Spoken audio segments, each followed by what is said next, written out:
2025 ମସିହାରେ ସିଂହ ରାଶିର ଭାଇ ଭଉଣୀମାନଙ୍କର କ'ଣ ବର୍ଷଟି କେମିତି କଟିବ ଦେଖିବା। ଆଗ ଦେଖିବା ବର୍ଷ ଚକ୍ର। ଯେଉଁଦିନ ଇଂରାଜୀ ନୂଆବର୍ଷ ଆରମ୍ଭ ହେଉଛି ସେଦିନ ଆପଣଙ୍କର ଚକ୍ରରେ କେଉଁଠି କିଏ ରହୁଛି ତାକୁ ଦେଖିବା, ତାପରେ ଆଲୋଚନା କରିବା। ଆପଣଙ୍କର ହେଲା ସିଂହ ରାଶି 1, ସିଂହ, କନ୍ୟା, ତୁଳା, ବିଛା, ଧନୁ, ମକର, କୁମ୍ଭ, ମୀନ, ମେଷ, ବୃଷ ରହିଲା ଏମିତି ଚାଲିଲା। ମିଥୁନ, କର୍କଟ।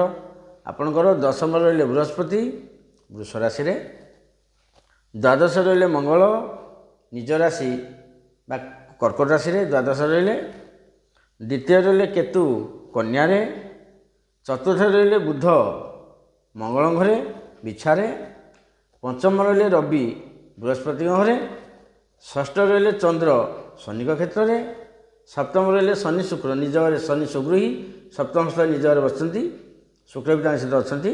ଅଷ୍ଟମ ରହିଲେ ରାହୁ। 18 ମେ ପରେ ରାହୁ ଆସିବେ ବର୍ତ୍ତମାନ କେଉଁଠିକି ନା ଆସିବେ କୁମ୍ଭକୁ, କେତୁ ଯିବେ ବର୍ତ୍ତମାନ ରାହୁ କେତୁଙ୍କର ପଛୁଆ ଚଳନ, କେତୁ ଯିବେ ବର୍ତ୍ତମାନ ସିଂହକୁ। ଗଲା ବୃହସ୍ପତି ଆସିବେ ଆପଣମାନଙ୍କର ଏକାଦଶକୁ।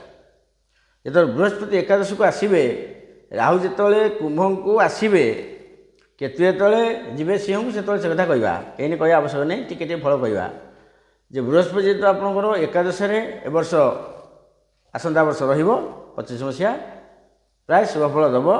ସନ୍ତାନ ବାବଦରେ ଶୁଭ, ଧନ ବାବଦରେ ଶୁଭ, ସ୍ୱାମୀ ସ୍ତ୍ରୀ ବାବଦରେ ଶୁଭ, କୁଟୁମ୍ବ ବାବଦରେ ବି ଶୁଭ। ବୃହସ୍ପତି ଶୁଭ ଫଳ ନିଶ୍ଚୟ ବହୁତ ଆସୁଛି। ଏବଂ ଆଉ ଦେଖିବା ଫଳ 2024 ମସିହା ସେଇ ମଧ୍ୟମ ଫଳ ହିସାବରେ କଟିଛି। ତାପରେ ଶୁଭ ଫଳ ଆସିବ ମେ ମାସ ପରେ, ଶୁଭ ଫଳ ଆସୁଛି। ଆମର ରହିଲା କ'ଣ ନା ଯେଉଁମାନେ ସବୁ ବଡ଼ ବଡ଼ ପ୍ରୋଜେକ୍ଟ କରିବେ ସେ ସଫଳ ହେବେ। ବୃହସ୍ପତି ଏକାଦଶରେ ସର୍ବଫଳଂ ଦଦ୍ୟାତି, ନିଶ୍ଚୟ ଭଲ ରହୁଛି, କିଛି ଅସୁବିଧା ନାହିଁ। ସଫଳ ପାଇବେ, ବିଦ୍ୟା ବୃଦ୍ଧି ହେବ ଏବଂ ଭଲ ଭଲ ଆୱାର୍ଡ଼ ସବୁ ଶିକ୍ଷିତ ଲୋକ ଅଛନ୍ତି ସବୁ ବଡ଼ ବଡ଼ ବର୍ତ୍ତମାନ ଆୱାର୍ଡ଼ ପାଇବେ, ଏଥିରେ କିଛି ଅସୁବିଧା ନାହିଁ। ବର୍ତ୍ତମାନ ଯେଉଁ 5 ମାସ ଚାଲିଛି ଆପଣଙ୍କର ଏଇନେ କୁଟୁମ୍ବ କଳହ, ମୁଖ ସମସ୍ୟା, ଆର୍ଥିକ କ୍ଷତି, ଋଣଗ୍ରସ୍ତ। ପରବର୍ତ୍ତୀ 6 ମାସ, ଏଇ ଯେଉଁ 6 ମାସ ଚାଲିବ ଜାନୁଆରୀ, ଫେବୃଆରୀ, ମାର୍ଚ୍ଚ, ଅପ୍ରିଲ 4 ମାସ ଏ ଯେଉଁ ଚାଲିବ ଆପଣଙ୍କ ପାଇଁ ବହୁତ ଜଗି ରଖି ଚଳନ୍ତୁ। କାହା ସହିତ ବେଶୀ ବାତଚିତ କରନ୍ତୁନି, ଧନ ହଜିଯିବ। ଯାହା ଧନ ଦେଇଥିବ ସେ ଦେବନି, ଧନ ଆଗକୁ ପୁଣି ଆସିବ, ଏଇନେ ଆସିବ ନାହିଁ। ଯେହେତୁ ପଞ୍ଚମରେ ରବି ଅଛନ୍ତି ବର୍ତ୍ତମାନକୁ, ବୃହସ୍ପତି ଯେତେବେଳେ ଆସିବେ ହେରି 15 ମେ ପରେ, ସନ୍ତାନମାନେ ବହୁତ ଭଲରେ ରହିବେ, ନିଜର ଜ୍ଞାନ ବଢ଼ିବ, ଉଚ୍ଚ ବିଦ୍ୟା ବଢ଼ିବ, ବିଦେଶ ଯାତ୍ରା ରହିଛି, ଏଥିରେ ଟିକେ ଉଲମ୍ବିଳମ୍ବ ନାହିଁ। ଯେତେବେଳେ ରାହୁ ପଳେଇ ଆସିବେ 18 ମେ ପରେ ସପ୍ତମକୁ, ଟିକେ ପାରିବାରିକ ସ୍ଥିତି ଖରାପ ରହିବ, ସ୍ତ୍ରୀଙ୍କର ଟିକେ ଦେହ ମୁଣ୍ଡ ଖରାପ ରହିପାରେ 18 ମେ ପରେ, ତାଙ୍କ ପାଇଁ ଟିକେ ପଇସା ଖର୍ଚ୍ଚ ହେବ, ସାଙ୍ଗସାଥି ଟିକେ ବିରୋଧ ହେବେ, ଭଲ ମନ୍ଦ ମିଶିକି ରହିବ, ପୁରା ଭଲ ହେବନି। ବର୍ତ୍ତମାନ ସାଙ୍ଗସାଥି ଟିକେ ବିରୋଧ ହେବେ, ବିଦେଶ ଯାତ୍ରା ଟିକେ ବାଧା ରହିଛି, ପିଲାଙ୍କ ପାଇଁ ଭଲ ରହିଛି, ଧନ ଉତ୍ତମ ରୋଜଗାର ହେବ। ଯେହେତୁ 11 ବୃହସ୍ପତି, ଏଥିରେ କିଛି ଅସୁବିଧା ନାହିଁ।